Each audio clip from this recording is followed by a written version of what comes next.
माझे वेळुवन उद्यान गावापासून फार दूरही नाही आणि जवळही नाही, शिवाय येण्या जाण्यास सोयीस्कर. बुद्ध प्रमुख असलेल्या भिक्खू संघास मी ह्या वेळुवन उद्यानाचे दान केले तर? मग बिंबिसार राजाने पाण्याने भरलेले सुवर्णपात्र घेऊन भगवान बुद्धांना दान देताना तो म्हणाला, आपण ज्यांचे प्रमुख आहात त्या भिक्खू संघास माझे वेळुवन उद्यान मी दान देत आहे. तथागतांनी उद्यानाचा स्वीकार केला. तथागतांनी नंतर प्रवचन करून बिंबिसार राजाला उत्साहित, उद्युक्त आणि आनंदित केले व आपल्या स्थानावरून उठून ते निघून गेले. ह्या प्रसंगानंतर तथागतांनी प्रवचन करताना भिक्खूंना सांगितले, भिक्खूंनो, ह्या उद्यानाचा स्वीकार करण्यास मी तुम्हाला अनुमती देत आहे. साधू साधू साध. हा, लेट उभे राहायचं जे जे आलेत. हा, हल. आवाज मोठा करा थोडासा. Hello hello. आज आपण 6व्या खंडाला सुरुवात केलेली आहे. कितवा खंड? 6वा. षष्टम खंड. फर्स्टम, सेकंडम, थर्डम, फोर्थम, फिफ्थम, सिक्स्थम, षष्टम खंड. कितवा खंड आहे? 6व्या खंडाला आज आपण सुरुवात केलेली आहे. आणि 6व्या खंडामध्ये पहिलं राजा बिंबिसाराचं या ठिकाणी वर्णन आले. राजा बिंबिसार हा कोणत्या देशाचा राजा होता? कोणत्या देशाचा? Very good. कौशल देशाचा राजा कोण होता? मग कोण होता? आई प्रसन्न नाही हो, प्रसेनजित. प्रसेनजित हा कौशल देशाचा राजा होता आणि बिंबिसार हा मगध देशाचा राजा होता. मगध देशाचा राजा बिंबिसार भगवान बुद्धाकडे जातो आणि भगवान बुद्धाला म्हणतो, बनते भगवान, उद्याच्या भोजनाची मला संमती द्याल का? आणि भगवान बुद्ध मूक राहून मूक संमती दर्शवतात की मी उद्या तुझ्या राजवाड्यामध्ये भोजनदान स्वीकारित आहे. आणि राजाच्या राजदरबारी भगवान बुद्धाच्या भिक्खू संघाचं बुद्धाचं त्या ठिकाणी आगमन झालं. आणि राजाने यथेच्छ भोजनदान तथागत भगवान बुद्धाला वाढलं. आणि भगवान बुद्धाने भोजन केल्यानंतर आपलं पात्र देखील धुतलं. बरोबर आहे की नाही? भंतेजींनी ज्या भोजनामध्ये भिक्षापात्रामध्ये भोजन केलं ते भिक्षापात्र भंतेजींनी धुतलं पाहिजे. बरोबर आहे की नाही? काही भंतेजी इतरांना देतात. इतरांना जरी दिलं तरी उपासकांना धुवायला द्यायला पाहिजे. उपासकांनी भिक्षूचं भिक्षापात्र चिवर नाही धुवायला पाहिजे. ओके, अशा काही गोष्टी आहेत. भगवान बुद्ध स्वतः धुतात भिक्षापात्र. बघा, याला म्हणतात गर्वरहितपणा, नेपणाचा नामोनिशान नसणे. आणि पुढे राजाला असं वाटतं की आपण भोजनदानच देऊन थांबायचं का? तर राजाला असं वाटतं की अरे, भिक्षू संघ एवढा मोठा आहे, त्यांच्या राहण्याची पण व्यवस्था करायला पाहिजे. मग भोजनदान झाल्यानंतर काय करतात?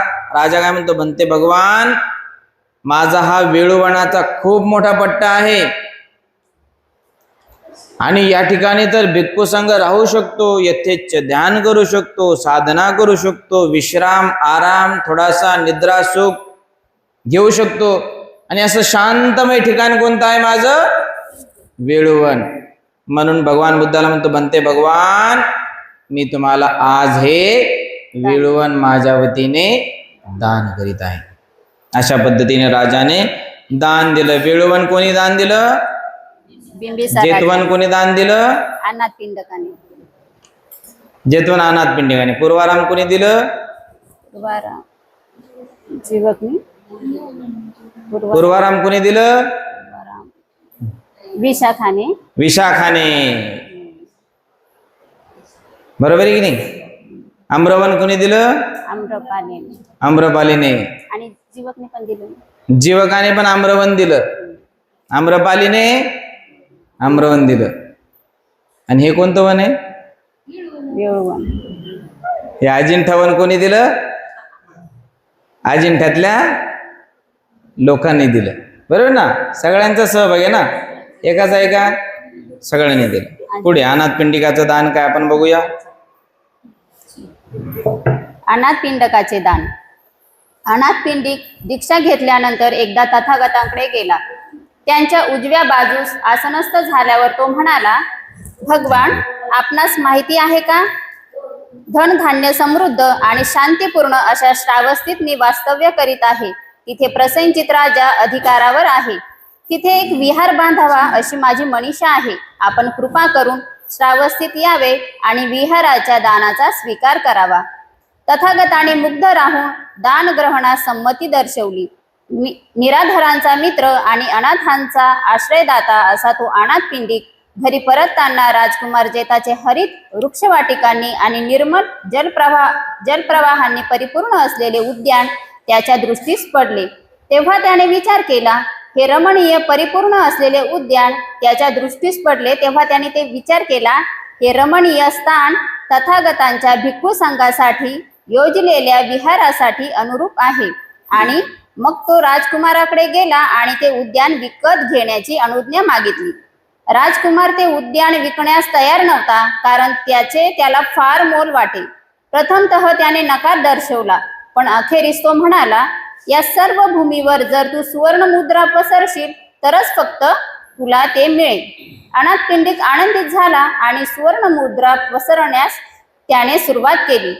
पण जेत म्हणाला, तू तसदी घेऊ नकोस, मला जमीन विकायची नाही. पण अनाथ पिंडिकाने आग्रह धरला.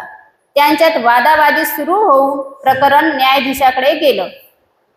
मध्यंतरी लोकात या असामान्य न्याय प्रकरणाची चर्चा सुरू झाली आणि राजकुमाराच्या कानी पडणाऱ्या गोष्टीत अनाथ पिंडकाच्या श्रीमंतीची तसेच प्रामाणिकपणाची आणि निष्ठतेची हकीकतही आली. म्हणून त्याने त्याच्या योजनेची चौकशी केली. तथागतांचे नाव ऐकताच विहाराच्या संस्थापनेत भाग घेण्यास तो उत्सुक झाला आणि फक्त अर्ध्या सुवर्ण मुद्रा स्वीकारून तो म्हणाला, जमीन तुझी आहे पण वृक्ष माझे आहेत. तथागतांच्या दानात माझा हिस्सा म्हणून ते वृक्ष मी अर्पण करीत आहे. विहाराचा पाया तयार झाल्यावर तथागतांच्या आदेशानुसार प्रमाणबद्ध असा भव्य विहार बांधण्यास त्यांनी प्रारंभ केला. अनुरूप अशा शिल्पकामाने त्याला शोभिवंत करण्यात आले. ह्या विहाराला जेतवन असं नाव दिले गेले आणि अनाथ पिंडकाने तथागतांना श्रावस्तीत त्याचे दान स्वीकारण्यास पाचारण केले. तथागत कपिलवस्तूहून श्रावस्तीस त्यासाठी आले. जेव्हा तथागतांनी जेतवनात प्रवेश केला तेव्हा अनाथ पिंडकाने पुष्पवर्षाव केला आणि सुगंधित धूप जाळला. सोन्याच्या झारीतून तथागताच्या हातावर उदक सोडताना तो म्हणाला, अखिल जगातील भिक्खू संघाच्या उपयोगासाठी हा जेतवन विहार मी आपणास दान देत आहे. तथागतांनी दानाचा स्वीकार करताना उत्तर दिले, सर्व अमंगलावर विजय प्राप्त हो. या दानाने दात्याचे आणि अखिल मानव जातीचे कल्याण हो आणि सर्वत्र न्यायाचे वास्तव्य वर्धित हो. अनाथ पिंडिक हा तथागताच्या 80 प्रमुख शिष्यापैकी एक होता. त्याला प्रमुख धर्मदाता अशी पदवी होती. साधू साधू साधू जीवकाचे दान. जेव्हा तथागत राजगृहात असत तेव्हा भिष्गवर जीवक दिवसातून 2 वेळा त्यांच्याकडे जात असे. बिंबिसार राजाने दान केलेले वेळूवन फार दूर असल्याचे त्याला जाणवले. राजगृहात जीवकाच्या निवासानजीक त्याच्या मालकीचे आम्रवन नावाचे उद्यान होते. तिथे एक सर्वांग परिपूर्ण विहार बांधावा आणि आम्रवनासहित तथागतांना त्याचे दान करावे असे त्याला वाटले. ह्या कल्पनेने प्रेरित होऊन तो तथागतापाशी गेला आणि आपली इच्छा परिपूर्ण करण्याची त्याने अनुज्ञा मागितली. तथागतांनी मुग्ध राहून संमती दर्शवली. साधू साधू साध. बघा, भगवान बुद्धाच्या काळातील प्रमुख धर्मदाता कोण होता? अनाथ पिंडिक. अनाथ पिंडिक हा त्या काळामध्ये अनाथांना दान देणारा होता. जे अनाथ दिसतील, ऑर्फन दिसतील, त्यांना तो दान द्यायचा. अरे तू गरीब आहे, हे जर 5 लाख, 10,000, 20,000 अच्छा, तुझ्याकडे भोजन नाही, हे धर तुला भोजनाची व्यवस्था. जे कोणी असे अपत्य असतील की ज्यांना माता पिता नसतील त्यांना तो दत्तक घ्यायचा, स्वीकारायचा आणि त्यांना लालन पालन पोषण करून त्यांना वाढवायचा आणि योग्य अशा जागेवर पोचवायचा. असा तो अनाथांना धीर देणारा होता. अनाथांना दान देणारा म्हणून कोण झाला तो? अनाथपिंड. आणि अनाथांना पण आणि नाथांना पण तो दान द्यायचा. नाथ म्हणजे कोण? मोठा माणूस, त्याच्याकडे सर्व काही आहे, त्यांना पण तो दान आहे. एक दिवस त्याला असं वाटलं की भगवान बुद्धाला आपण विहार दिलं पाहिजे. ज्याप्रमाणे भगवान बुद्ध झाल्यानंतर पहिलं त्यांना वन दान देणारा राजा कोण होता? राजा बिंबिसार. आणि त्याने कोणतं वन दान दिलं? ते वेळुवन. वेळुवन. आणि मग तसंच अनाथ पिंडिकाला वाटलं की आपण देखील काही दान द्यायला पाहिजे. मग तो इतरत्र जागा बघतो, तर त्याला कोणती जागा आवडत नाही. मग एक जेत कुमार राजाची त्याला जागा आवडते. मग तो जेत कुमार राजाकडे जातो आणि म्हणतो की राजा, मला ही जमीन तुझी खरेदी करायची. तो म्हणतो नाही, जे हो नाही सकता, काहीच नाही देणार मी. का देऊ मी जमीन? माझ्या मालकीची जमीन आहे, मला पाहिजे, मी देणारच नाही. मग जेतकुमार काय म्हणतो, तुला जमीन विकत घ्यायची का? मग आंथर म्हणे याच्यावर सोना आथर, शिक्के आथर, बिस्किट आथर. जेवढे तुझ्याकडे बिस्किट सोनं नाणं असेल, जिथपर्यंत तू आथरशील तिथपर्यंत जागा. अनाथ पिंडिक काय म्हणतो, मला मान्य आहे, तुझे 8 मला मान्य. सोन्याच्या गाड्या भरू आणतो, सोन्याच्या गाड्या भरू आणतो आणि त्या जमिनीवर जेतकुमार राजाच्या अंतरायला सुरुवात करतो. चतकोर होते, अर्धी जमीन सोन्याने भरून जाते. जेतकुमार म्हणतो, अरे पागल झाला काय तू? असं कसं? नाही म्हणे, आता ही तुझी 8 मला मान्य. त्यांचं भांडण होतं, वादावादी होते, चकमक होते. नाही मला द्यायची नाही हो करत करत त्यांचं श्रावस्तीच्या कोर्टात भांडण जातं. कुठं जातं? श्रावस्तीच्या कोर्टामध्ये भांडण जातं, न्यायाधीशाकडे. न्यायाधीश म्हणतो, काय तुमच्यात बोली झाली होती? अनाथ पिंडिक म्हणतो की जेतकुमार राजाने अशी आट टाकली होती की या सर्व जमिनीवर सोना अंतर, तेव्हा तुझी जमीन तुझी. आणि मी ती मान्य केली. अनाथ पिंडिक म्हणतो की सोना अंतरायला सुरुवात केली. न्यायाधीश देखील अनाथ पिंडिकाकडून निर्णय देतो. आणि अशा पद्धतीने जेतकुमार विचारतो की ही जमीन तू कशासाठी वापरणार आहे? काय शेती करणार आहे का? काय आंबे लावणार आहे का? काय करणार काय नेमकं? तर तो म्हणतो की या जमिनीमध्ये भगवान बुद्ध आणि भगवान बुद्धाचा पवित्र भिक्खू संघ येणार, म्हणून ही जमीन मी या ठिकाणी बुद्धाला दान देणार आहे. जेवढ्या तो मोऱ्या अंथरले तेवढे तो बास म्हणतो, परंतु इथून पुढे ही जमीन देखील मी बुद्धाला दान करतो. आणि या जमिनीवर जेवढे पण झाडं आहेत ते देखील मी दान करतो. आणि अशा पद्धतीने अनाथ पिंडिकाने भगवान बुद्धाला सर्वोत्तम असं दान दिलं. अनाथ पिंडिकाचं जुनं नाव काय होतं? सुदत्त. ओरिजिनल नाव काय होतं? सुदत्त.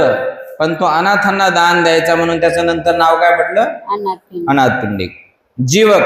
मग जीवकाने देखील असं वाटलं, त्याला असं वाटलं की अरे अनाथ पिंडिकाने जेतवन दिलं, बिंबिसाराने वेळुवन दिलं, मग आपण देखील द्यायला पाहिजे. मग ज्यावेळेस राजगृहामध्ये भगवान बुद्ध आले, मग राजगृहामध्ये भगवान बुद्ध आल्यानंतर त्याने आपल्या एरियामध्ये, आपल्या अंडरमध्ये जो एरिया होता ज्यामध्ये आंब्याचे झाडं होते, ज्याला आम्रवन म्हटलं जायचं, ते देखील जीवक, त्या काळातला वैद्य भगवान बुद्धाचा महावैद्य, ते देखील भगवान बुद्धाला समर्पित केलं. कोणी दिलं आम्रवन? जीवकाने. पुढे आम्रपालीचे दान काय?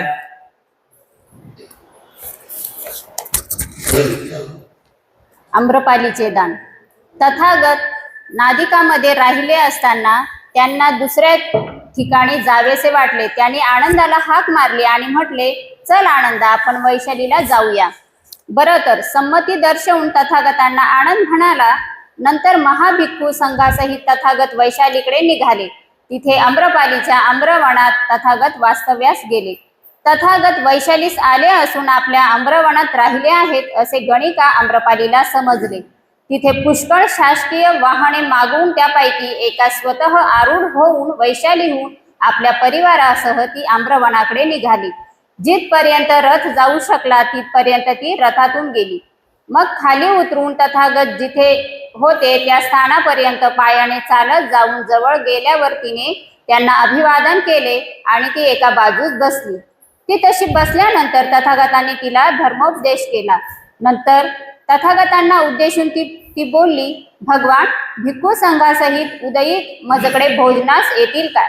तथागतांनी मुग्ध राहून संमती दर्शवली. आपल्या आमंत्रणाचा त्यांनी स्वीकार केला. हे पाहताच आम्रपाली आपल्या आसनावरून उठली आणि तिने त्यांना अभिवादन केले. नंतर प्रदक्षिणा घालून ती तिथून निघाली. वैशालीच्या लिच्छवींना समजले की तथागत वैशालीला आले असून आम्रपालीच्या आम्रवनात त्यांचे वास्तव्य आहे. त्यांना सुद्धा आपल्या घरी भोजनासाठी तथागतांना आमंत्रित करायचे होते. म्हणून त्यांनीही बरीचशी शासकीय वाहने सिद्ध करून प्रत्येकात एक एक जण आरूढ होऊन ते परिवारासह वैशालीला गेले. आम्रपालीची आणि त्यांची परस्पर विरुद्ध दिशेने येताना गाठ पडली. त्या तरुण लिच्छवीच्या रथांना आम्रपालीचे रथ चाकाला चाक, आसाला आस आणि जुलाला जू असे जोराने घासत गेले. तेव्हा ते तिला म्हणाले, आम्रपाली, आमच्या रथांना अशी टक्कर देत तू का बरं निघाली आहेस? महाराज, आत्ताच मी तथागतांना भिक्षू संघासहित उद्या भोजनास येण्याचे आमंत्रण दिले आहे. आम्रपाली बोलली, हे सौभाग्य आम्हास प्रदान कर. आम्ही तुला एक लक्ष देऊ करतो. महाराज, वैशाली आणि इतर नियंत्रणाखालील प्रदेश जरी आपण मला देऊ केला तरी हा विक्रय मी करणार नाही. लिच्छवी हातवारे करीत बोलले, ह्या आम्रपालीने आम्हास हरवले. आणि ते आम्रपालीच्या आम्रवनाच्या दिशेने निघून गेले. आपल्यावर कुरघोडी झाली हे जाणूनही तथागतांना भेटून फेरविचाराने त्यांच्याकडून आपल्या आमंत्रणाला अग्रक्रम मिळवावा ह्या आशेने ते आम्रपालीच्या आम्रवनात गेले. लिच्छवी दुरून येताना दिसताच तथागत भिक्खूंना म्हणाले, आपल्यापैकी ज्या कोणी कधी देव पाहिले नसतील त्यांनी या लिच्छवीकडे पाहावे. ह्या लिच्छवींच्या समुदायाकडे पाहावे आणि तुलनेने त्यांचे निरीक्षण करावे. हे परलोकातील जणू देवच आहेत. रथ जाऊ शकतील तिथपर्यंत गेल्यावर लिच्छवी रथातून उतरले आणि तथागत आसनस्थ होते त्या ठिकाणी जाऊन नम्रतेने त्यांच्या शेजारी ते बसले. नंतर तथागतांना उद्देशून ते बोलले, तथागतांनी भिक्खू संघासह उदयीत आमचे भोजनाचे निमंत्रण स्वीकारून आमच्यावर कृपा करावी. हे लिच्छवी जन हो, उद्याचे भोजनाचे आमंत्रण स्वीकारल्याचा मी आम्रपालीला आधीच शब्द दिला आहे. ते म्हणाले. आम्रपालीने आपल्याला हरवल्याची लिच्छवीची आता खात्री पटली. तथागताचे आभार मानून आणि त्यांच्या वचनाला मान्यता दर्शवून ते आपल्या आसनावरून उठले आणि तथागतांना अभिवादन करून प्रदक्षिणा घालून ते निघून गेले. रात्र होताच गणिका आम्रपालीने आपल्या प्रासादात साखर भातादी मिष्टान्ने तयार करून ती तथागतांना म्हणाली, महाराज, वेळ झाली, भोजन तयार आहे. पहाटे वस्त्र परिधान केलेल्या तथागतांनी आपले उत्तरीय व भिक्षापात्र घेतले आणि भिक्खू संघासह आम्रपालीच्या प्रासादात ते गेले. त्यांच्यासाठी सिद्ध केलेल्या आसनावर ते बसले. मग आम्रपालीने त्यांना व भिक्खूंना साखर भात व मिष्टान्ने वाढली आणि पोट भरतो त्यांना जातीने आग्रह केला. भोजन संपल्यावर तथागतांनी आपले भिक्षापात्र स्वच्छ केले आणि हात धुतले. आम्रपाली नंतर त्यांच्या शेजारी चौरंग ठेवून त्यावर बसल्यावर त्यांना उद्देशून म्हणाली, भगवान, आपणास व आपल्या संघास माझे उद्यान मी अर्पण करीत आहे. तथागतांनी त्या दानाचा स्वीकार केला आणि धर्मोपदेश केल्यानंतर ते निघून गेले. साधू साधू साधू. तथागत भगवान बुद्ध कुठे होते? नंदिकामध्ये होते. नादिका गावा येथून कुठे आले भगवान बुद्ध? वैशालीला आले. आणि वैशालीला कोणासोबत आले? आनंदासोबत. काय म्हणतात? आनंदा, आपण आता वैशालीला जाऊ. आणि वैशालीला आनंद आणि भगवान बुद्ध येतात. मग वैशालीला कोण राहत असते? आम्रपाली.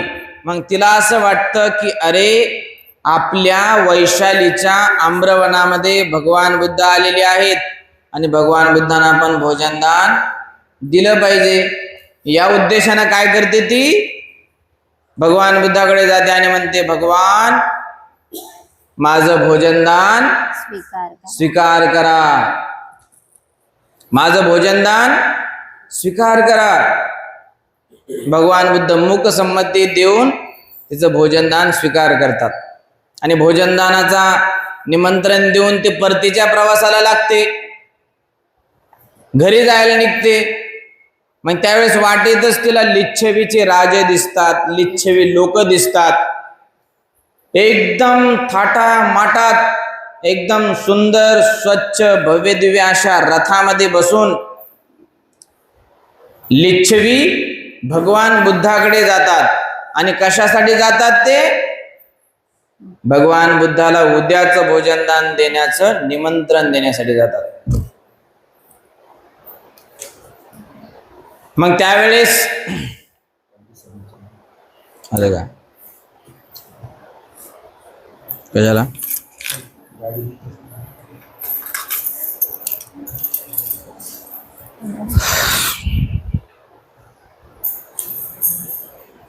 हा, तर भगवान बुद्धाला निमंत्रण देऊन उद्याचं वैशालीचं आम्रपाली आपल्या घरी जात असते. आणि लिच्छवी राजे लोक भगवान बुद्धाला आमंत्रण देण्यासाठी जातात. मध्येच मध्यभागी लिच्छवी आणि त्या राजांची भेट होते. एकदम गाडीला गाडी घासून, चाकाला चाक लावून, मोठ्या थाटात जी वेशा असताना पण राजाची बरोबरीनं पण ती चालत होती. मग राजे सहजच विचारतात, कुठं गेली होती? ती म्हणते, मी उद्याचं भोजनदान भगवान बुद्धाला निमंत्रण देण्यासाठी गेलो. मग राजे लोकाला वाटतं, राजांना असं वाटतं, लिच्छवींना असं वाटतं की अरे, आपण पण उद्याचं भोजनदान द्यायला चाललो, भोजनदानाचं निमंत्रण द्यायला चाललो. मग आता कसं? लिच्छवी काय म्हणतात बघा त्या आम्रपालीला, अगं लिच्छवी, उद्याचं जे भोजनदान तू घेतलं ना भगवान बुद्धाचं, ते आम्हाला दे. त्या बदल्यात मी तुला काय देईल? मी तुम्हाला काय देईल? तुला 1,00,000 मोहऱ्या, 1,00,000 रुपये देईल. त्या काळातले 1,00,000 म्हणजे किती झाले? 1 करोड, 1 CR. त्याची तुलनाच नाही करू शकत. आम्ही तुला एवढे पैसे देऊ की ज्या पैशाने तुझं सगळं घरदार सगळं सेटअप होईल. पण आम्रपाली काय म्हणते? मला उद्याचं भोजनदान भगवान बुद्धांना द्यायचं आहे, मला तुमचे पैसे नको. बघा, पैशाचा ती धिक्कार करते. पैसे तुमचे तुम्हालाच राहू द्या.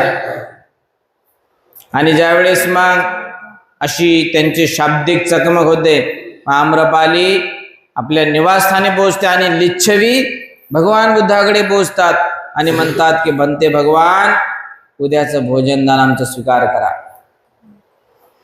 भगवान बुद्ध काय म्हणतात? उद्याचं भोजनदानाचा शब्द मी आम्रपालीला दिलेला आहे आणि उद्या मी भोजनासाठी आम्रपालीकडे जाणार आहे. राजा खिन्न होतो, राजा दुःखी होतो आणि तो देखील परत आपल्या घरी येतो. बघा, भगवान बुद्धाने यातून आपल्याला काय दिसतं? भगवान बुद्धाने कोणाची श्रीमंती पाहिली आणि श्रीमंती पाहून त्यांच्या घरी भोजनाला गेले का? राजा आहे, राजे लोक आहेत, ही वेश्या आहे, मी कसं भोजनाला जाऊ? नाही. श्रद्धा बघितली, त्यांना प्राथमिकता दिली भगवान बुद्धाने. बरोबर आहे की नाही? भगवान बुद्धाने गरीब श्रीमंताचा भेद केला नाही. भगवान बुद्धाने लोकांची श्रद्धा बघितली. श्रद्धाय तरती ओघम, श्रद्धेतून माणूस या भवसागराला पार करू शकतो.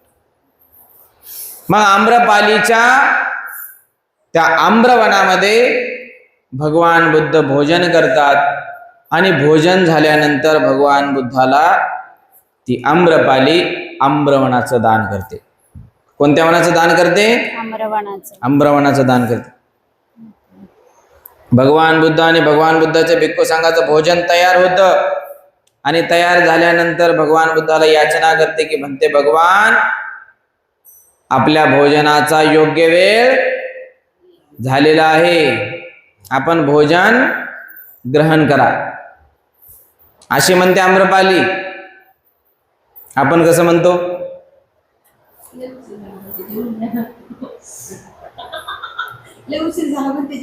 म्हणते जी हे ताट वाढलं, घ्या खा, बसा. काय म्हणतो आपण? बनतेजी येळ झाला, बसा भोजनाला, शुरू करेंगे. जन गण मन, बरोबर आहे की नाही? हा, पुढे विशाखाचे दान श्रुता. विशाखा ही श्रावस्तीची धनिक महिला होती. तिला बरीच मुलं व नातवंडे होती. जेव्हा तथागत श्रावस्तीत राहत होते तेव्हा त्यांच्या निवासस्थानी विशाखा गेली आणि तिने त्यांना भोजनाचे आमंत्रण दिले. त्यांनी ते स्वीकारले. त्या रात्री आणि दुसऱ्या दिवशी सकाळीही सारखा पाऊस पडला. भिक्खूंनी अंग ओले राहू नये म्हणून आपली चिवरे काढून ठेवली आणि आपल्या उघड्या देहावर पाऊस पडू दिला. दुसऱ्या दिवशी भगवंताचे भोजन संपल्यावर त्यांच्या जवळ बसून विशाखा त्यांना म्हणाली, भगवान, मला आपणाकडून 8 वर हवे आहेत. भगवान म्हणाले, विशाखा, वर कोणते आहेत हे समजल्या वाचून तथागत वर देऊ शकत नाही. विशाखा बोलली, मी मागणार आहे ते वर उचित आणि निरुपद्रवी असेच आहेत. तथागतांनी अनुज्ञा देताच विशाखा बोलली, भगवान, आयुष्यभर वर्ष काळामध्ये भिक्खू संघाला चिवरे द्यावी अशी माझी मनीषा आहे. तसेच इच्छा दाखल विहारात दाखल होणाऱ्या आणि बाहेर जाणाऱ्या भिक्खूंना व आजारी तसेच त्यांची शुश्रूषा करणाऱ्या भिक्खूंना भोजन द्यावे. आजारी भिक्खूंना औषधे आणि भिक्खू संघाला खीर तसेच भिक्खुनींना स्नानासाठी वस्त्रे पुरवावीत अशी माझी इच्छा आहे. तथागत म्हणाले, पण विशाखा, तथागताकडून हे अष्टवर मागण्यात तुझा काय हेतू आहे? आणि विशाखा बोलली, भगवान, मी सेविकेला आज्ञा केली की जा आणि भोजन तयार आहे असे भिक्खू संघाला सांग. माझी सेविका त्याप्रमाणे गेली. पण ती विहारात पोहोचली तेव्हा पाऊस पडत असल्यामुळे भिक्खूंनी आपापली वस्त्रे उतरून ठेवली असल्याचे तिच्या दृष्टोपत्तीस आले.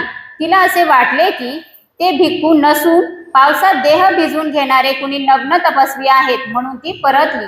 तिची समजूत घालून मला पुन्हा तिला पाठवणे प्राप्त ठरले.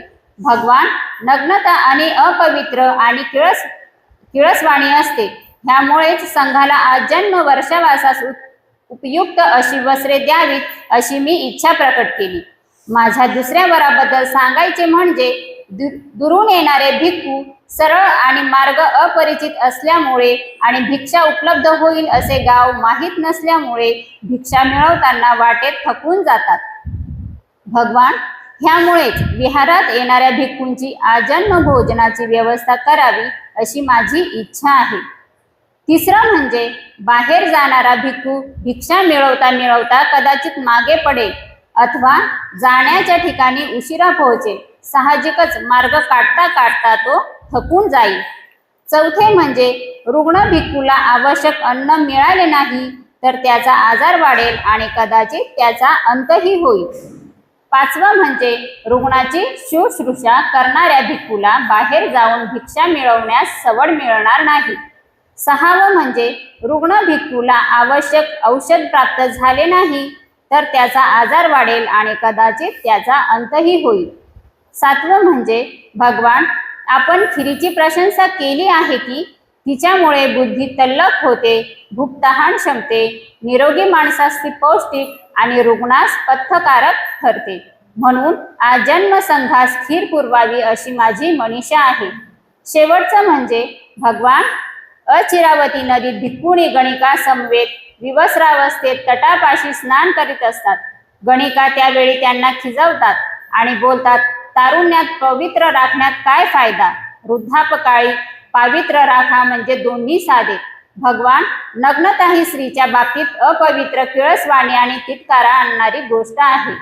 माझ्यावर मागण्याचे हे प्रयोजन आहे. तथागत म्हणाले, पण विशाखा, तथागताकडून 8 वर मागण्यास तुझा स्वतःचा काय लाभ आहे? विशाखा म्हणाली, वर्षावासासाठी ठिकठिकाणी राहणारे भिक्खू तथागतांना भेटण्यासाठी श्रावस्तीला येतील आणि तथागतांकडे आल्यावर ते विचारतील, अमुक अमुक भिक्खू निधन पावला, आता त्याला काय गती मिळेल? त्यावर जशी त्याची गती असेल त्याचप्रमाणे तथागत सांगतील की त्याला मार्गफळ प्राप्त झाले आहे किंवा त्याला निर्वाण प्राप्त झाले आहे किंवा त्याला अहर्त्व प्राप्त झाले आहे. आणि मग मी त्यांच्यापाशी जाऊन त्यांना विचारेन की प्रस्तुत भिक्खू श्रावस्तीत कधी पूर्वी होता काय, आणि होकार मिळाला तर मला जाणवेल की नक्की वर्षावासासाठी त्याला चिवरे प्राप्त झाली असतील किंवा बाहेर जाणाऱ्या अथवा आत येणाऱ्या त्या भिक्खूला भोजन मिळाले असेल किंवा त्या रुग्णाईताला किंवा त्यांची शुश्रूषा करणाऱ्याला अन्न मिळाले असेल किंवा त्याला आजारपणात औषध आणि खीर सतत मिळाली असेल. आणि मग माझ्या मनास प्रसन्नता वाटेल आणि प्रसन्नतेमुळे आनंद प्राप्त होईल आणि आनंदामुळे सर्व देहाला शांती प्राप्त होईल. शांतीच्या प्राप्तीने सुखकर तृप्तीची अनुभूती मिळेल आणि त्या अनुभूतीने माझ्या हृदयात शांती निर्माण होईल. एक प्रकारे माझ्या नैतिक सामर्थ्याचा किंवा सप्तसंभोधीचा उपयोग केल्यासारखे होईल. भगवान 8 वर मागण्यात माझा हा लाभ होणार होता. त्यावर तथागत म्हणाले, विशाखे, हे फार बरे की हे लाभ ध्यानात घेऊन तू हे 8 वर मागितलेस.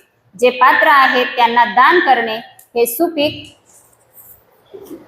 फळ देणाऱ्या मातीत सुबीज पेरण्यासारखे आहे. उलट जे राग लोभादी मनोविकाराच्या अधीन आहेत त्यांना दान करणे हे खराब भूमीत बीज पेरण्यासारखे आहे.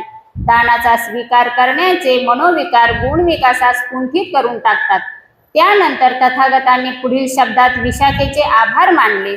शील संपन्न उपासिका श्रद्धायुक्त मनाने आणि निस्वार्थी वृत्तीने जे काही दान देईल ते दान दिव्य, दुःखनायक आणि सुखकारक ठरेल.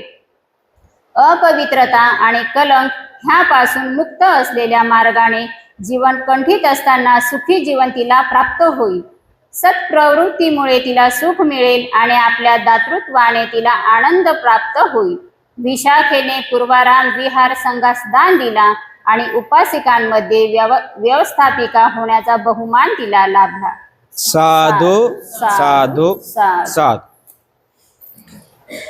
भगवान बुद्धाच्या काळातील सर्वात श्रेष्ठ आणि बेस्ट जर कोणती उपासिका असेल तर ती म्हणजे विशाखा होती.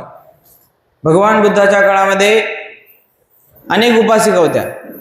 कोणत्या कोणत्या सांगा, एखादं नाव माहिती आहे का? सुजाता. सुजाताची खीर मला गेली दिशा दावून, बरोबर आहे की नाही? सुजाता. त्याच पद्धतीने त्या काळामध्ये एक विशाखा पण होती. त्याच पद्धतीने एक आम्रपाली पण अगोदर उपासिका होती, बरोबर आहे. मग विशाखाला पण असं वाटलं की आपण भगवान बुद्धाला भोजनासाठी बोलवलं पाहिजे. आणि भगवान बुद्ध श्रावस्तीमध्ये असल्यानंतर विशाखाच्या ठिकाणी भोजनदान ग्रहण केलं आणि विशाखाने 8 वर भगवान बुद्धाला मागितले. किती वर मागितले? 8 वर. 8 वर. कोणते कोणते ते 8 वर ते तुम्ही शोधा. Syllabus, homework. ओके, या ठिकाणी स्पष्ट उल्लेख आहे, उद्या लिहा. यापैकी एक प्रश्न नक्की. तर पहिला वर काय आहे? 9. विशाखा बोलली, भगवान मी सेविकेला आज्ञा दिली, जा आणि भोजन तयार असे भिक्खूला सांग. माझी सेविका गेली आणि परत पंथविहारात पोहोचली तेव्हा पाऊस पडत असल्यामुळे भिक्खूंनी आपापली वस्त्रे उतरून ठेवली असल्याचे तिच्या दृष्टोत्पत्तीस आले. तेव्हा तिला वाटले की भिक्खू नसून पावसात देह भिजवून कोणीतरी नग्न तपस्वी आहेत. तिला काय वाटलं, अरे भिक्खू नाहीत, मग हे कोण आहेत? दिगंबर लोक आहेत. कोणते आहेत? दिगंबर. दिगंबर पंथातले लोक आहेत. अरे मी तर भिक्षूंच्या विहारात आले का दिगंबराच्या मंदिरात गेले, असं तिला वाटलं. बरोबर आहे ना? आपल्या दासीला काय म्हटली ती की भिक्खूंना भोजनाला घेऊन ये. तर त्यावेळेस ते भिक्खू आपल्या पावसाचा आनंद घेत होते. पावसाचा बारीक बारीक पोरं आनंद कसा घेतात, तसेच त्या काळामध्ये मनसोक्त असा भिक्खू देखील आनंद घेत होते. आणि तेव्हा काय म्हणते ती, भगवान ही नग्नता अपवित्र आणि किळसवाणी असते, यामुळे संघाला आजन्म वर्षावासात उपयुक्त अशी वस्त्रे द्यावी अशी माझी इच्छा आहे. वर्षावासामध्ये मी भिक्खूंना वस्त्र द्यावे, चिवर द्यावे अशी माझी इच्छा आहे. काय प्रकट केली तिने इच्छा की वर्षावासामध्ये माझ्याकडून भिक्खूंना भिक्खुनींना एक एक मी चिवर देईल, है ना? तुम्ही पण शिका भंतेजींना चिवर द्यायला. चिवर देणे म्हणजे आपल्या अनेक पापाचा नाश होतो. बरोबर आहे? एवढी ताकद एका चिवर दानामध्ये असते.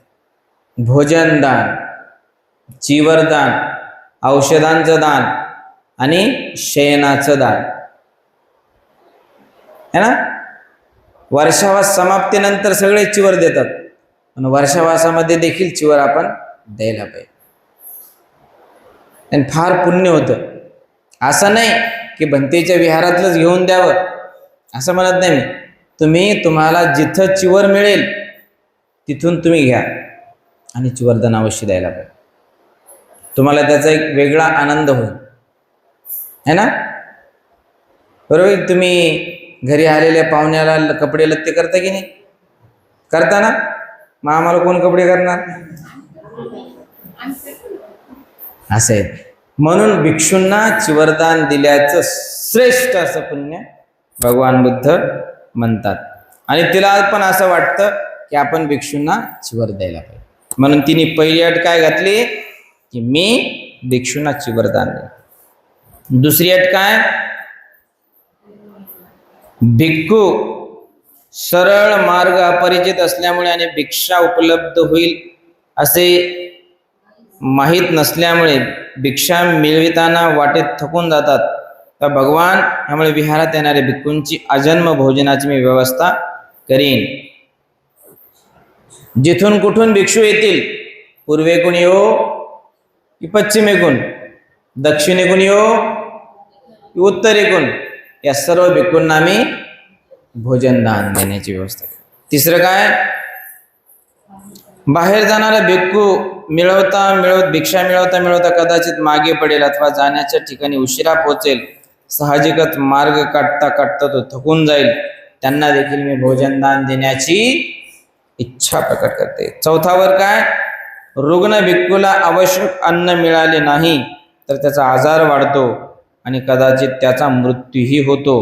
म्हणून जे आजारी भिक्खू आहेत त्या आजारी भिक्खूंना मी भोजन दान द्यायचा संकल्प करतो. पाचवा काय, जे रुग्ण आहेत, आजारी आहेत, अशा भिक्खूला भिक्षा मिळवताना अनंत अडचणी येतात, तर त्या देखील भिक्खूंना मी भोजनदान द्यायची कृपा करेल, किंवा ही देखील माझी एक अट आहे, इच्छा आहे, वर आहे. सहावं काय, रुग्ण भिक्खूला आवश्यक औषध प्राप्त झाले नाही तर त्याचा आजार वाढेल आणि कदाचित त्याचा अंतही होईल. म्हणून त्यांना देखील मी भोजन दान देईल, त्यांना औषध दान देईल. सातवं काय, भगवान आपण खिरीची प्रशंसा केलेली आहे. खिरीमुळे बुद्धी तल्लख होते, भोग तहान शमते, निरोगी माणसास ती पौष्टिक आणि रुग्णास पथ्यकारक ठरते. म्हणून आजन्म संघाला मी खीर देखील देण्याची माझी मनीषा आहे.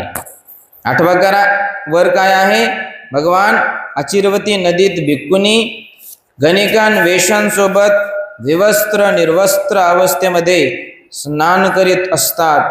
तर त्यावेळी गणिका यांना खिजवतात आणि म्हणतात, तारुण्यात पावित्र्य राखण्यात काय फायदा, वृद्धापकाळी पावित्र्य राखा म्हणजे दोन्ही साधेल.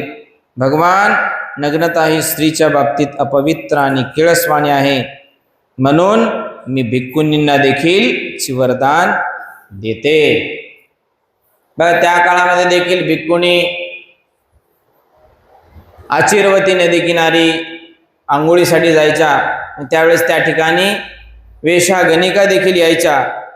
मग इतर उपासिकांना ओळखायला त्रास व्हायचा की नेमकी हे कोण आहे. म्हणून भगवान जे जे भिक्खुनी आहेत, ज्या ज्या माझ्या या श्रावस्तीच्या पूर्वाराम विहारामध्ये येतील, त्या त्या सर्व भिक्खुनींना मी वस्त्र देण्याची काळजी घेईल. अशा पद्धतीने विशाखाचे किती वर होते, 8 वर होते. भगवान बुद्धाने या 8ही वराला मान्यता दिली. या सर्व तुझ्या 8ही वराची इच्छा पूर्ण कर. मग भगवान बुद्ध तिला आणखी विचारतात की हे 8 वर मागण्याचं तुझं कारण काय. तर त्यावेळेस ती काय म्हणते, भगवान हे मी 8 वर मागण्याचं कारण म्हणजे जेव्हा कोणी एखादा भिक्खू निर्वाण गतीला प्राप्त होईल, जेव्हा कोणी एखादा भिक्खू मुक्त होईल, जेव्हा कोणी एखादा भिक्खू दुःखातून मुक्त होईल, जेव्हा कोणी एखादा भिक्खू एखाद्याचा मृत्यू होईल, अंत होईल, निर्वाण प्राप्त होईल, अरहंत प्राप्त होईल, तर मला त्याचा आनंद होईल की त्या भिक्खूने माझ्या चिवराचा स्वीकार केला असेल, त्या भिक्खूने माझे औषध घेतले असेल, त्या भिक्खूने मी स्वतः दिलेल्या चिवराचा स्वीकार केलेला असेल, त्याने चिवर मी दिलेल्या अंगावर घातलेला असेल, असे मला त्यातून फायदे मिळतात. म्हणून भगवान माझ्या या 8 वराचा आपण स्वीकार करा. आणि भगवान बुद्धाने स्वीकार केला आणि तेव्हापासून ती रोगी असलेल्या भिक्खूंना औषध द्यायची, रोगी असलेल्या भिक्खुनींना औषध द्यायचे, निरोगी असलेल्या भिक्खूंना चिवर द्यायची, निरोगी असलेल्या भिक्खुनींना चिवर द्यायची, आलेल्या भिक्खूंना भोजन द्यायची, जाणाऱ्या भिक्खूंना भोजन दान द्यायची. या अशा पद्धतीचे 8 वर त्या विशाखाने भगवान बुद्धाकडून वधवून घेतले. ठीक आहे, पुढे भाग दुसरा, भगवान बुद्धाचे विरोधक. मोहाकर्षणाने धर्मदीक्षा देण्याचा आरोप. एकदा वैशालीच्या महावनातील कुटागारमध्ये भगवान बुद्ध वास्तव्यास होते. भद्दीय लिच्छवी तथागतांकडे त्यावेळी आला आणि म्हणाला, भगवान, लोक म्हणतात की श्रमण गौतम हा जादूगार आहे आणि दुसऱ्या धर्माच्या लोकांना भुलवण्याचा जादूटोणा त्याला अवगत आहे. जे असं म्हणतात ते तथागताबद्दल विपर्यस्त प्रचार करण्यास हेतू अमान्य करतात आणि लिच्छवीचे लोक ह्या आरोपावर विश्वास ठेवत नाहीत. पण तथागतांना ह्याबाबत काय म्हणायचे आहे ते ऐकण्याची आमची इच्छा आहे. तथागत म्हणाले, भद्दीय अफवा, परंपरा किंवा लोकप्रवाद ह्यावर विसंबून राहू नये. एखादी गोष्ट धर्मग्रंथात सांगितली आहे म्हणून ती मान्य करू नको. अमुक एक गोष्ट तर्कसिद्ध किंवा अनुमानावर आधारित किंवा बाह्य रूपाने प्रतीत किंवा स्वमतानुकूल वाटली तर तेवढ्यानेच ती स्वीकारू नका. तुम्हाला ती योग्य वाटते म्हणून ती मान्य करू नका. श्रमणाच्या मताचा आदर केला पाहिजे या भावनेने भारून जाऊनही एखादी गोष्ट स्वीकारू नका. पण भद्दीय अमुक एक कृत्य पापकर्म आहे असे सर्व घटना स्वतः निरक्षून तुम्हाला आढळेल किंवा अनुभवी विद्वानांनी ते गर्ह्य आहे असे सांगितले आणि त्यामुळे हानी किंवा अपाय होण्याचा संभव आहे असे आढळले तर त्याचा तुम्ही त्याग करा. आता तुझ्या प्रश्नाबद्दल बोलायचे म्हणजे भद्य जे मजवट जादूटोणा करून धर्म परिवर्तन करण्याचा आरोप करतात ते स्वतः महत्वाकांक्षी लोक नाहीत काय? भद्य बोलला, होय भगवान, ते महत्वाकांक्षी आहेत. मग भद्य, लोभाने जिंकले गेलेले महत्वाकांक्षी लोक आपली महत्वाकांक्षा साध्य करण्यासाठी खोटं बोलण्यास किंवा पाप करण्यास कधी कचरतील का? नाही भगवान, ते कचरणार नाहीत. भद्य बोलला, आणि भद्य, जेव्हा कुविचार आणि सूड भावना अशा माणसाच्या मनात उत्पन्न होते तेव्हा महत्वाकांक्षेच्या आड येणाऱ्या आरोप करण्यास ते दुसऱ्यांना चिथावणी देणार नाहीत काय? हो भगवान, देतील. भद्य बोलला, भद्य, माझ्या शिष्याला मी फक्त असा उपदेश करतो, प्रिय शिष्य, लोभयुक्त विचारांचे नियमन करून तू राहत जा. असे केल्याने कोणतेही लोभमूलक कार्य मन, वचन किंवा कृत्य ह्याद्वारे तुझ्याकडून घडणार नाही. द्वेष आणि अज्ञान ह्यावर नियंत्रण ठेवून तू वाग. भद्य, जे श्रमण ब्राह्मण माझी निंदा करतात की श्रमण गौतम जादूगार आहे आणि त्याला जादूटोणा अवगत आहे, ज्यामुळे परधर्मातील लोकांना तो भुलवतो, ते लबाड व खोटे बोलणारे आहेत. भगवान, आपली ही जादू मोठी अजब गोष्ट आहे. ह्या आपल्या जादूटोण्याने माझे प्रिय नातेवाईकांना भूल पडली असती तर किती बरं झालं असतं. खात्रीने त्यामुळे त्यांना हित आणि सुख प्राप्त झालं असतं. भगवान, जर सर्व ब्राह्मण, क्षत्रिय, वैश्य आणि शूद्र आपल्या ह्या जादूटोण्याने मोहून जातील तर दीर्घ काळापर्यंत त्यांना हित आणि सुख नक्की प्राप्त होईल. खरं आहे भद्य, खरं आहे. ह्या जादूटोण्याने जिंकलेल्या सर्व लोकांनी पाप कर्माचा त्याग केला तर ते जगाच्या हिताचे आणि सुखाचे ठरणार आहे. साधू साधू साधू. भगवान बुद्ध जादूटोण्याला महत्व देत नव्हते. भगवान बुद्धाने जर जादू केली असती तर सगळं जग कसं झालं असतं? बौद्ध झालं असतं. बरोबर आहे. एकदा वैशाली येथे महावनामध्ये कुटागार या ठिकाणी भगवान बुद्ध बसलेले होते. मग त्या ठिकाणी भद्य एक व्यक्ती जो लिच्छवी येथून आला होता तो भगवान बुद्धाकडे गेला आणि भगवान बुद्धाला काय म्हणतो की भगवान, लोक म्हणतात की श्रमण गौतम हा जादूगर आहे. श्रमण गौतम हा कोण आहे? जादूगर आहे. काय खरं आहे का? आणि दुसऱ्या धर्माच्या लोकांना तो भुलवतो, जादूटोणा करतो. भगवान, हे काय खरं आहे का? तुम्ही जादूटोणा करता का? लोकाला भुलवता का? लोकाला बळी पाडता का? भगवान बुद्ध म्हणतात, असं तर काहीच नाही, मी जादूगार नाही. भगवान बुद्धाने कधी आपली रिद्धी सिद्धी अशी प्रकट केली नाही. भगवान बुद्धाने तशी जर रिद्धी सिद्धी प्रकट केली असती तर सगळं जग बौद्धमय झालं असतं, है ना. परंतु भगवान बुद्धाची वाणी ज्यांनी श्रवण केली, ज्यांना पटली, जे बुद्धीला पटन ते बुद्धाचं पटलं, त्यांनीच भगवान बुद्धाला स्वीकार केला. भगवान बुद्ध काय म्हणतात? मी काय जादूगर नाही, परंतु जेही कोणी मला जादूगर म्हणत असतील तर ते साक्षात आणि सपशेल खोटं बोलत आहे. मी जादूगार नव्हतो, मी जादूगार आजही नाही आणि भविष्यातही मी जादू करणार नाही. आणि जादूमुळे कोणाचं धर्म परिवर्तन, कोणाचं समाज परिवर्तन मी कधीच करणार नाही. जादूटोणा म्हणजे काय? ब्लॅक मॅजिक, लोकांना भुरळ घालणे, है ना. आजही जगामध्ये जादूगर आहे की नाही? आहे. पण जादू खरी असते का? नाही. ती जादू नसते तर ती हात चालकी असते. काय असते? हात चालकी असते. आपण याच्याबद्दल एक कार्यक्रम पण घेतला होता, आठवतं ना?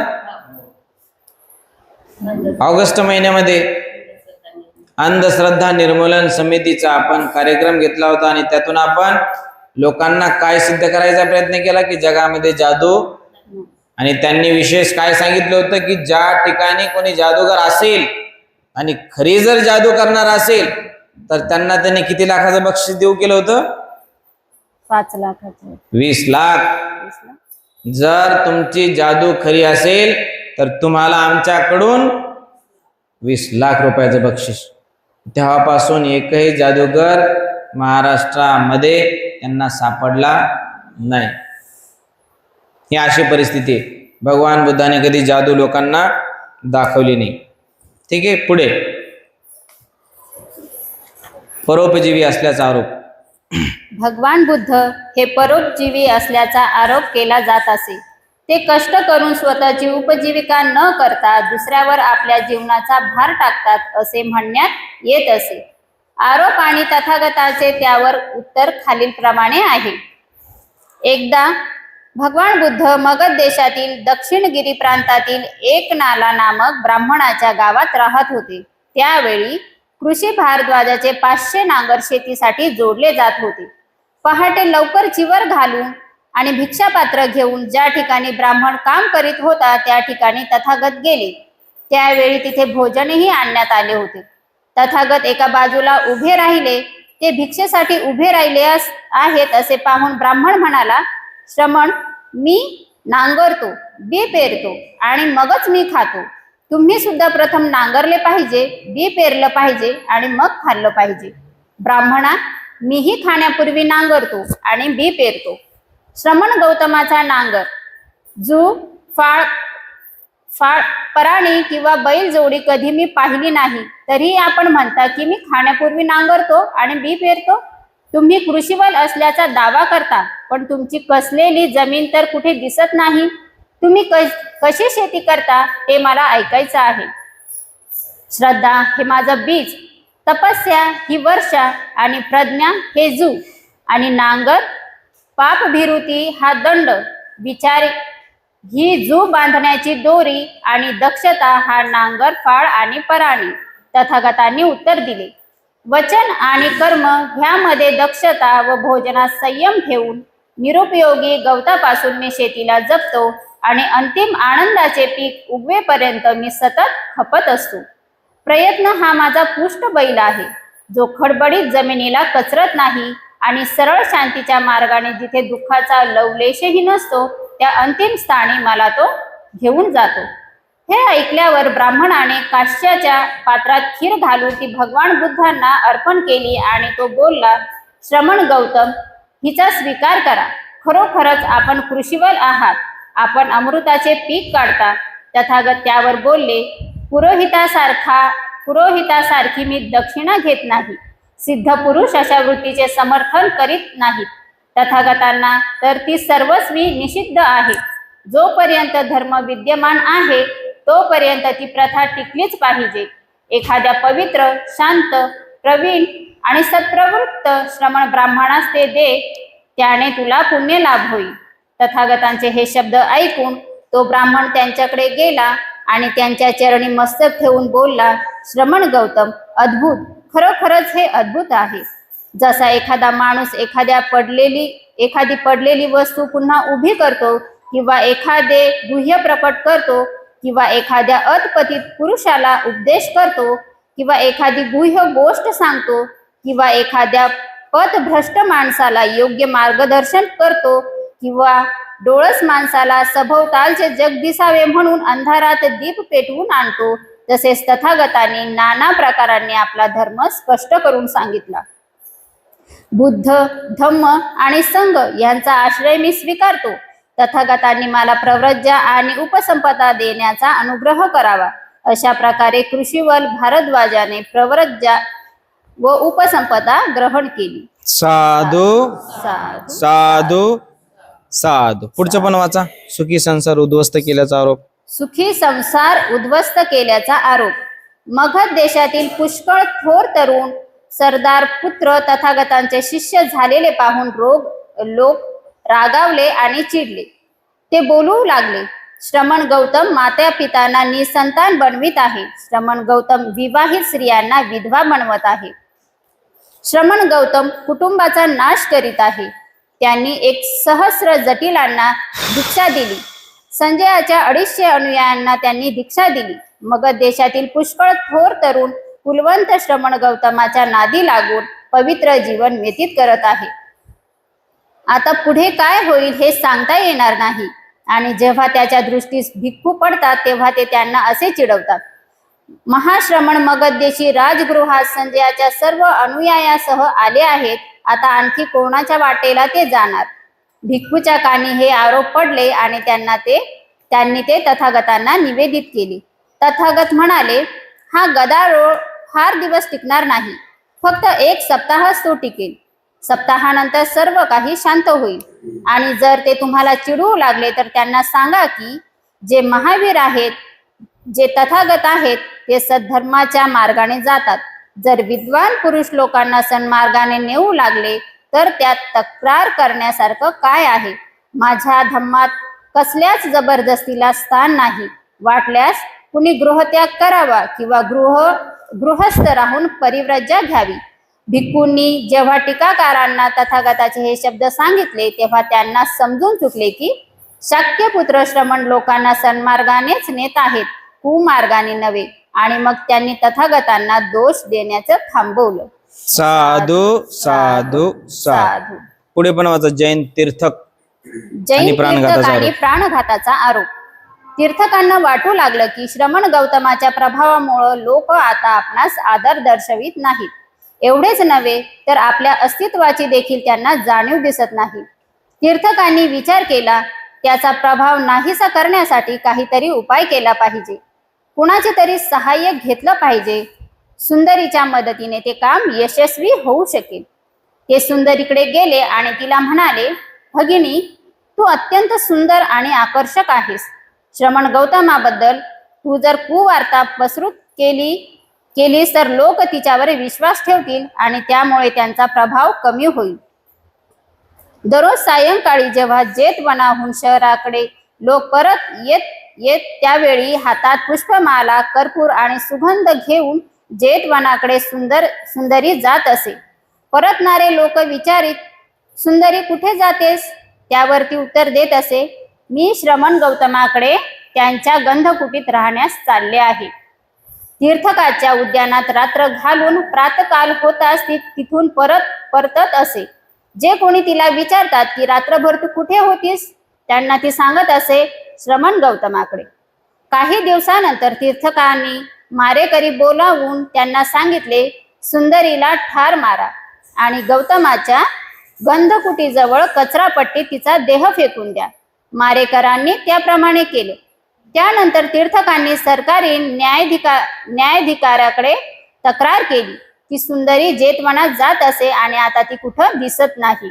सरकारी अधिकाऱ्यांच्या मदतीने शोध करताना कचरापट्टीत तिचा देह त्यांना आढळला. आपल्या गुरुची अब्रू वाचवण्यासाठी सुंदरीची हत्या केल्याचा आरोप तीर्थकांनी तथागतांच्या शिष्यावर केला.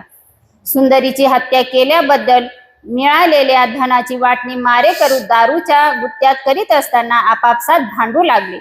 सरकारी अधिकाऱ्यांनी त्यांना ताबडतोब पकडलं आणि त्यांनी गुन्हा कबूल केला. ज्यांच्या प्रेरणेने हत्या करण्यास ते प्रवृत्त झाले त्या तीर्थकांचाही त्यांनी उल्लेख केला. अशा प्रकारे तीर्थकांचा उरला सुरला प्रभावही त्यांनी गमावला. साधू साधू साधू. पुढे आणखी वाचा. जैन तीर्थक आणि अनैतिकतेचा आरोप. सूर्योदयाबरोबर जसे काजवे लुप्त होतात तशी तीर्थकांची दशा झाली. लोक त्यांना आदर किंवा उपहार देईनात.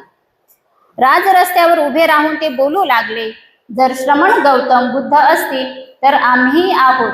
जर श्रमण गौतमांना दान देऊन पुण्य मिळत असेल तर आम्हालाही दान केल्याने पुण्य प्राप्त होईल. ह्यास्तव आम्हास दान द्या. लोकांनी त्यांच्या या बडबडीकडे दुर्लक्ष केलं. तेव्हा श्रमण गौतमाच्या चारित्र्याबद्दल कंडी पसरवून संघाला बदनाम करण्याचा त्यांनी गुप्त कट रचला. त्यावेळी श्रावस्तीमध्ये चिंचा नावाची एक ब्राह्मणी योगिनी राहत असे.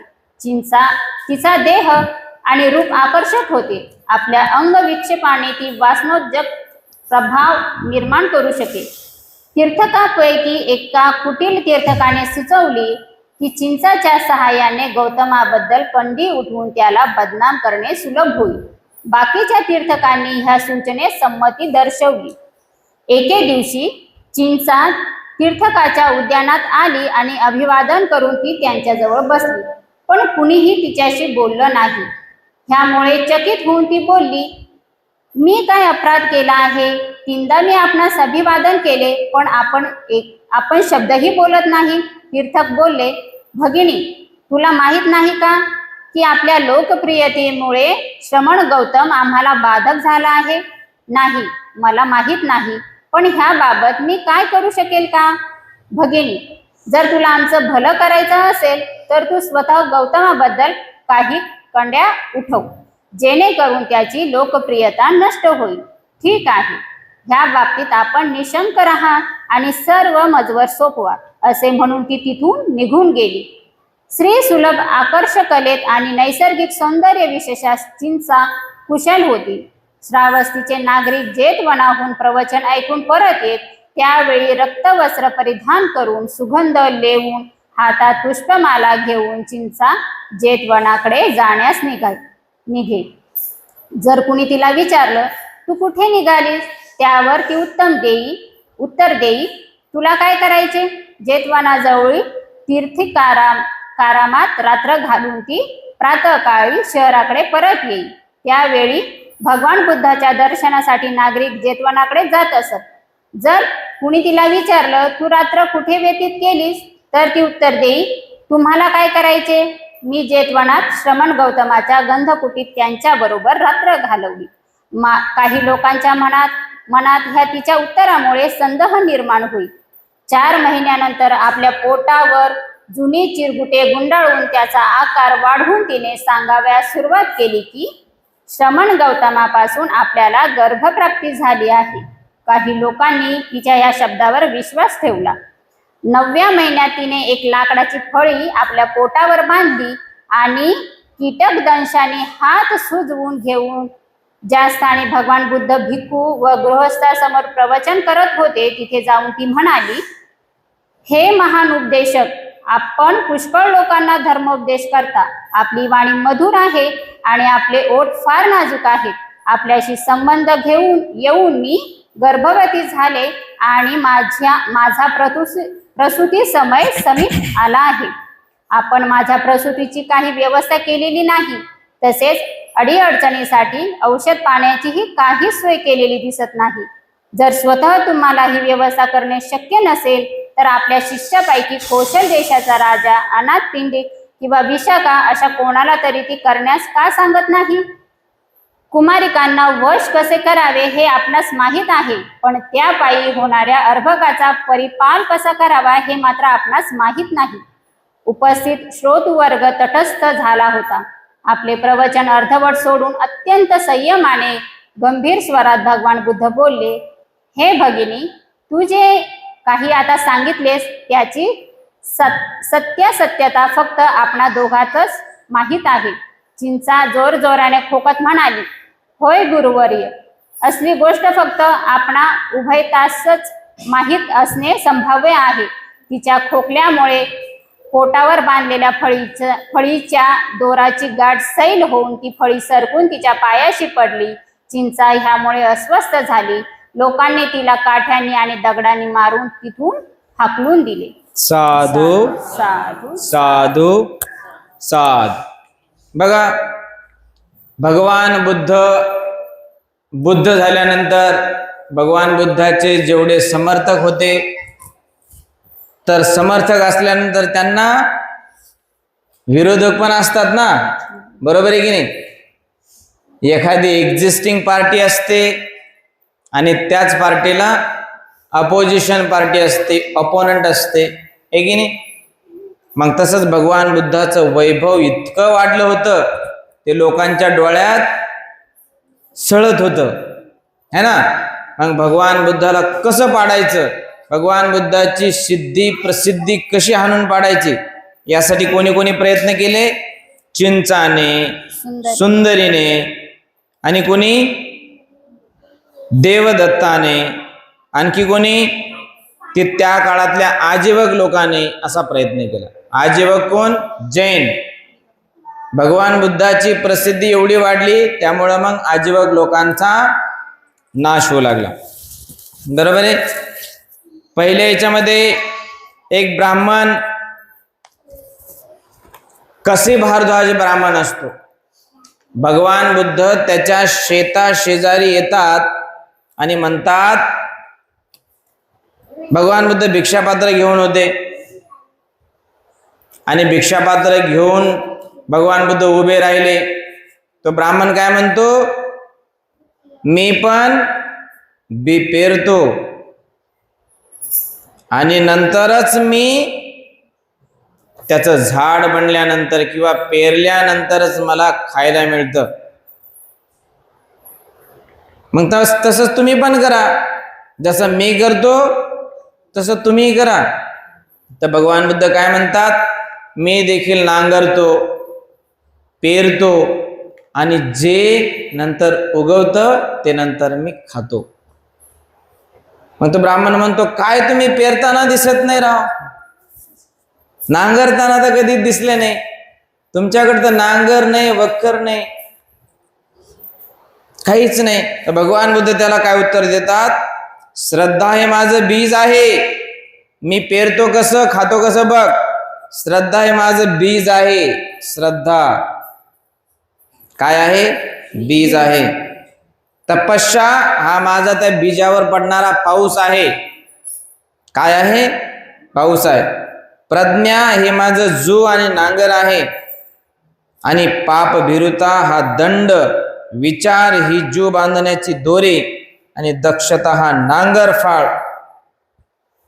या पद्धतीने मी नांगरायचं काम करतो.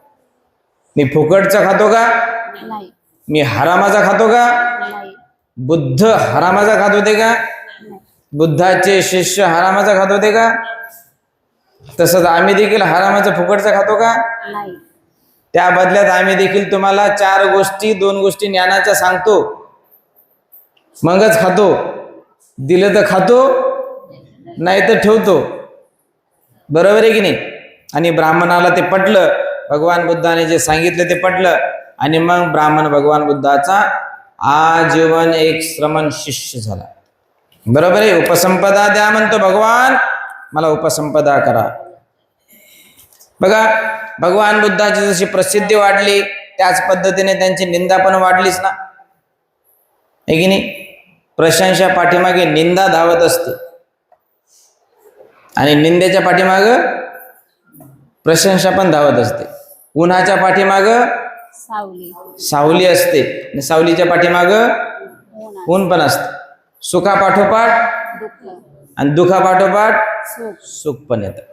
तसंच भगवान बुद्धाची निंदा पण वाढली. मग भगवान बुद्धाची निंदा कशी वाढली, की अरे हा श्रमण गौतम जिथे कुठे जातो तिथे सगळ्या घरादारातल्या मुलांना दीक्षा देतो, मुलींना दीक्षा देतो. म्हणजे स्वतःचा सत्यानाश केलाच केला. स्वतःची बायको यशोधरा सोडली तर सोडलीच, दुसऱ्याला बायका सोडायचा हा सल्ला देतो, है ना? श्रमण गौतम हा सत्यानाश करणार आहे, त्याच्या नादी लागू नका. त्याच्या नादी जर लागले तर तुमचे घर सगळे उजळून जातील. काय पडलं संसारात? मस्त सुखी जीवन जगावं, लग्न करावं, डझनभर एखादं मुलं करावं आणि मग नंतर संन्यास घ्यावा, असं कोणाचं म्हणणं होतं? लोकांचं. परंतु भगवान बुद्धाने तसं नाही. भगवान बुद्धाने निर्वाण प्राप्तीला महत्व दिलं. ही देखील भगवान बुद्धावर निंदा झाली. भगवान बुद्धाचा धर्म, बौद्ध धर्म, बुद्धाचा धम्म जसा वाढत होता तसतसं जैन तीर्थकांची नीव हलायचं काम, पाया हलवायचं काम कोणी केलं? भगवान बुद्धाने केलं. म्हणून जैन तीर्थंकर जिथे जिथे भिक्षू जायचे तिथे तिथे भिक्षूंना भरपूर भोजनदान, चिवरदान सगळे मिळायचे. परंतु जिथे मग नंतर त्याच ठिकाणी जैन तीर्थंकर भोजनाला भिक्षेसाठी जायचे तर सगळे भिक्षापात्र त्यांचे रिकामे राहायचे. रिकामेच राहायचे. एक तर पोटाचा प्रश्न झाला आणि दुसरा म्हणजे धर्माचा प्रश्न झाला. एक तर आपला धर्म डुबायला लागला आणि उलट आपल्या पोटावर पण मार बसायला लागला. पाठीवर मारलं तर ठीक आहे, पण पोटावर मारायला लागले भगवान बुद्धाचे शिष्य, ते पण असं नाही काटे घेऊ घेऊ. आणि परिणामी मग जैन लोकांनी काय कंडी पसरवली, एक सुंदरी नावाच्या स्त्रीला तयार केलं आणि म्हणतात तू आपल्या धर्माची प्रगती पाहू वाटते की नाही तुला? ती म्हणते हो. मग आम्ही जसं सांगू तसं तू करशील का? ती म्हणते हो. मग ऐक, तू काय करायचं, मस्त सजून दजून भगवान बुद्धाच्या विहारामध्ये जायचं आणि कोणी विचारलं कुठं चालली तर म्हणायचं भगवान बुद्धाकडे जाऊन आले म्हणायचं. कधी? रात्री. काय केलं? प्रवचन ऐकलं वगैरे वगैरे असं सांगायचं. आणि मग असं सांगत असताना लोक आश्चर्यचकित व्हायचे. रात्री सुंदरी श्रावस्तीच्या विहारात, लोक आश्चर्यचकित व्हायचे. मग नंतर त्या जैन तीर्थकांनी काय केलं, त्या सुंदरीला मारेकऱ्यांना बोलावलं आणि मारेकऱ्यांच्या माध्यमातून त्या सुंदरीला मारून टाकले आणि विहाराच्या बाजूलाच गाडून टाकले. मग आता सुंदरीच्या मायबापाने पोलीस स्टेशन मध्ये केस केली असन, एनसी फाडली असन,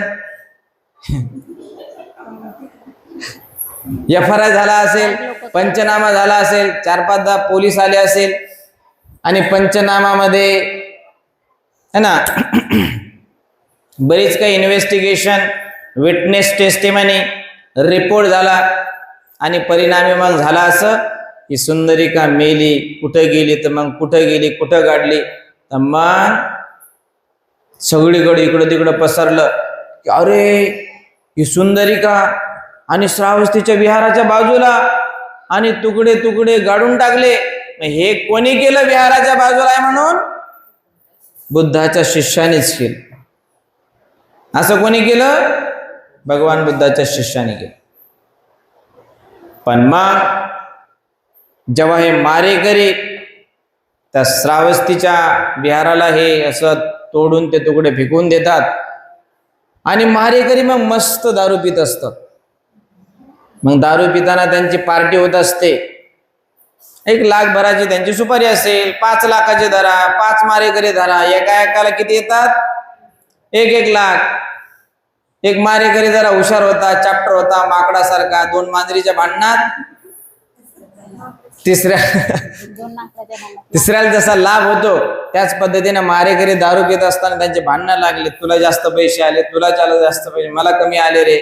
आणि असे भांडणाचे कोणीतरी शब्द ऐकले आणि शब्द ऐकल्यानंतर हे प्रकरण राजापर्यंत पोहोचलं आणि नंतर मग त्या सुंदरीची हत्या बौद्ध भिक्षूंनी केली नाही, तर सुंदरीची हत्या जैन लोकांनी केली आणि जैन धर्मगुरूच्या लोकांनी केली. मग नंतर परत जैन लोकांची प्रसिद्धी लोप पावली आणि परत भिक्षू संघाची प्रसिद्धी वाढायला लागली. बरोबर आहे. आणि असंच प्रकरण चिंचाचं पण झालं. बरोबर आहे. चिंचा पण सुंदर गंधलेप विलेपन करून भगवान बुद्धाच्या विहारामध्ये जायचे आणि विहारामध्ये गेल्यानंतर नटून थटून प्रवचन ऐकायचं आणि परत विहाराच्या बाहेर यायचे. लोक म्हणायचे कुठं होते? विहारामध्ये. काय केलं? भगवान बुद्धाच्या कुटीमध्ये मी विश्राम केला. लोक आश्चर्यचकित व्हायचे, असं कसं? आणि परिणामी असा करता करता 1 महिने 4 महिने होतात आणि 4 महिने झाल्यानंतर आपण तर गर्भविधी करतोच. मग 5वा 6वा 7वा 8वा 9वा आणि अशा पद्धतीने तिने एक काष्ट तयार केलं, लाकडाची फळी तयार केली, थोडासा कापूस तयार केला आणि अशा पद्धतीने तिने पोटावर बांधला. मला 9 महिने आणि 9 दिवसाचा काळ भगवान बुद्ध असेच प्रवचन करीत होते आणि त्या ठिकाणी ती चिंचा आली. भगवान बुद्धाला म्हणते, भगवान हो गुरुदेव, गुरुवर्य तुम्हाला फक्त मिलनच माहितीये, तुम्हाला फक्त संभोगच माहित आहे, पण तुम्हाला नंतर त्या अर्भगाची काळजी घ्यायची कोणी, होणाऱ्या संतानाची काळजी घ्यायची कोणी, याच्याबद्दल तुम्ही तर काहीच काळजी नाही करत. जर तुमच्याकडून जर होत नसेल तर हा डिलेव्हरीची व्यवस्था तुमच्या एखाद्या अनाथपिंडिकाला सांगा, राजा कौशल प्रसेनजितला सांगा, त्या विशाखाला सांगा, ते तरी माझ्या या डिलेव्हरीची व्यवस्था करतील. सगळे राजे लोक होते, सगळे ऐकत होते, अरे काय बोलते चिंचा. आणि हे सगळं ऐकून भगवान बुद्ध शांत गंभीर सुरामध्ये म्हणतात, हे भगिनी, यातलं सत्य काय आणि असत्य काय, सत्यासत्य, यातलं खरं काय आणि खोटं काय, हे तुला आणि मला माहिती आहे. आणि असं बोलल्यानंतर ती शर्मेनं खाली तोंड करून बसते आणि भगवान बुद्धाची माफी मागते. आणि अशा पद्धतीने इंद्र दरबारातील शक्राचं आसन हलायला सुरुवात होते आणि रिद्धी सिद्धी बल त्या ठिकाणी प्रदर्शित असं होतं. एक उंदीर येतो आणि उंदीर आतमध्ये जातो आणि तिची ती दोरी कट करतो जी बांधलेली असते, आणि ते सर्व काष्ट पडून जातं आणि सर्व लोकांच्या समोर तिचा खोटेपणा उघड होतो. आणि अशा पद्धतीने चिंचाचं देखील प्रकरण आहे. चिंचाने देखील भगवान बुद्धाच्या कुप्रसिद्धीचा बेत आखला होता, तो देखील भगवान बुद्धाने हाणून पाडला. भगवान बुद्ध असं नाही म्हटले की खोटा आरोप करायला, हिला जित्त काढायला, जित्त मारायला फाशीची शिक्षा द्या, असं नाही.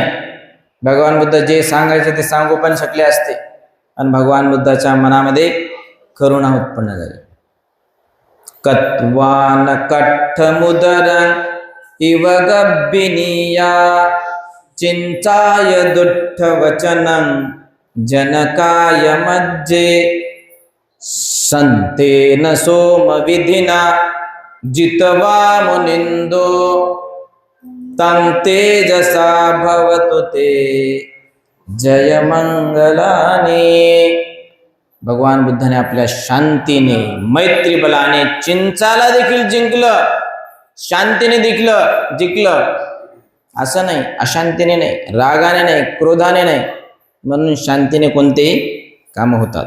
ओके, अशा पद्धतीने जैन लोकांनी देखील, चिंचाने देखील आणि सुंदरीने देखील भगवान बुद्धाला कुप्रसिद्ध करण्याचा प्रयत्न केला, परंतु सर्व प्रयत्न निष्फळ ठरले, फोल ठरले.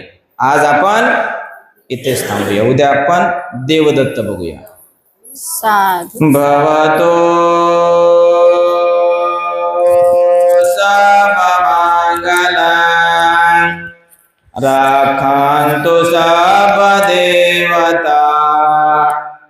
सर्वबुद्धानुभावेन धम्मानुभावेन संघानुभावेन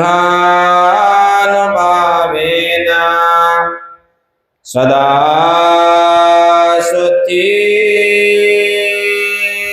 भवन्तु ते.